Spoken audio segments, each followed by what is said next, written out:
Тэмцэх нэгдсэн үндэсний байгууллагын талуудын 17 дахь баг хурлын албан ёсны нээлтнүүд эрхэлж байна.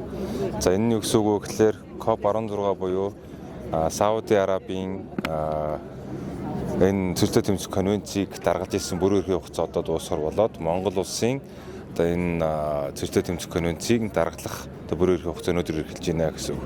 За өнөөдөр энэ COP17 Монгол улсад зохион байгуулагдах томоохон ач холбогдлыг сая одоо цэцлэг тэмцэх нэгдсэн үндэсний байгууллагын гүйцэтгэх нарийн бичиг Ясмин Фодос үгэндээ хэлж байна. Ер нь бол энэ зөвхөн одоо энэ хурлын үйл ажиллагааг эх орондоо хүлээж авахаас гадна энэ эх орноо танилцуулах Монгол улсад тулгамдаад байгаа зүжил болон газрын дараатай холбоотой асуудлууд дээр хөрөнгө оруулалтуудыг татах за маш олон боломжуудыг нэг томоохон үйл ажиллагаа өнөөдөр ингэж эхэлж байна гэж зарлж байна. За яг би бас үүнтэй санал нэг байгаа. Өнөөдөр бол энэ зүжил болон газрын дараатай тэмцэх нэгдсэн үндэсний байгууллагын энэ конвенцийн хуралд Монгол улсын засгийн газар тал хэрийн төлөвлөгөө буюу Step Action Agenda гэдгийг танилцуулна. За энэ 24-ний өдрөөс эхлээд яг одоо Монгол улсын 3 санаачлагууд албан ёсны танилцуулгууд маань хийгдээд явах ивэнтүүд цагийн хуваарьтай орцсон явж байна. За энэ дээр бол одоо нэгдүгээрт нь та дөрвөн бас хэллээ. Монгол улс өөрөө энэ бэлчээрийн мал аж ахуйн уламжлалтай одоо цөөхөн дэлхийд цөөхөн үлдсэн улсуудын нэг. За энэ бэлчээрийн газар нутаг гэдэг бол Монгол улсын хувьд бол амин одоо зүйл. Нийт Монгол улсын газар нутгийн 70 орчим хувь нь бэлчээрийн газар нутаг гэдэг. Дэлхийн нийт газар нутгийн бол 50 орчим хувь нь бэлчээрийн газар нутаг гэдэг. Тэгэхээр энэ газар нутгийг бол сэргээх, газрыг сэргээж, газрыг хамгаална гэдэг нь бол одоо эдийн засгийн бүх үйл ажиллагааны эхлүүлээд байна. Тэгэхээр энэтэй холбоотойгоор бол одоо энэ бэлчээрийн газар нутгийн санаачлаг гэдгийг бас Монгол улс танилцуулж байна.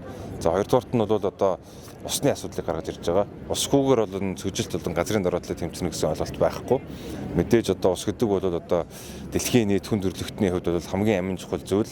Энэ усыг бол нөхөн сэргээх, гадаргуун усыг гүний усыг хамгаалах. За мөн гадаргуун одоо энэ борооны усыг авч тогтоох хөв зөрмүүдийг барих, шинээр гаргаж ирэх. За энэ дээр одоо энэ говийн бүс нутаг ялангуяа цэцэлтэн нэрвдэд байгаа бүс нутгуудад усны асуудлын шийдэх томоохон төслийн танилцуулгыг бас Монгол улс гаргаж ирнэ.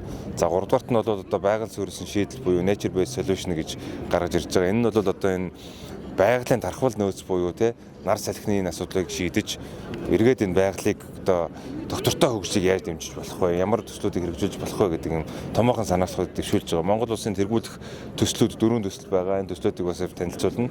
За энэ дээр одоо ингээд өнөөдрийн байдлаар энэ COP17 хурлын цэнхэр бүсэд албан ёсоор нэг 14 орчим мянган хүн бүртгүүлсэн байна. За үүнээс бол одоо 8000 гаруй нь бол дандаа гадны зочид төлөөлөгчд, за энэ иргэний нийгмийн байгууллагууд, хөрөнгө оруулагч нар, бизнесийнхэн байна. За энэ хүмүүстэй бол одоо Монголын хувийн хвшил, Монголын засгийн газар, Монголын одоо иргэний нийгмийн байгууллагууд, эрдэмтэн судлаачид бүгд одоо энэ уулзалтуудыг хийж бас энэ боломжуудыг олж авах хаа гэж найдаж байна. За.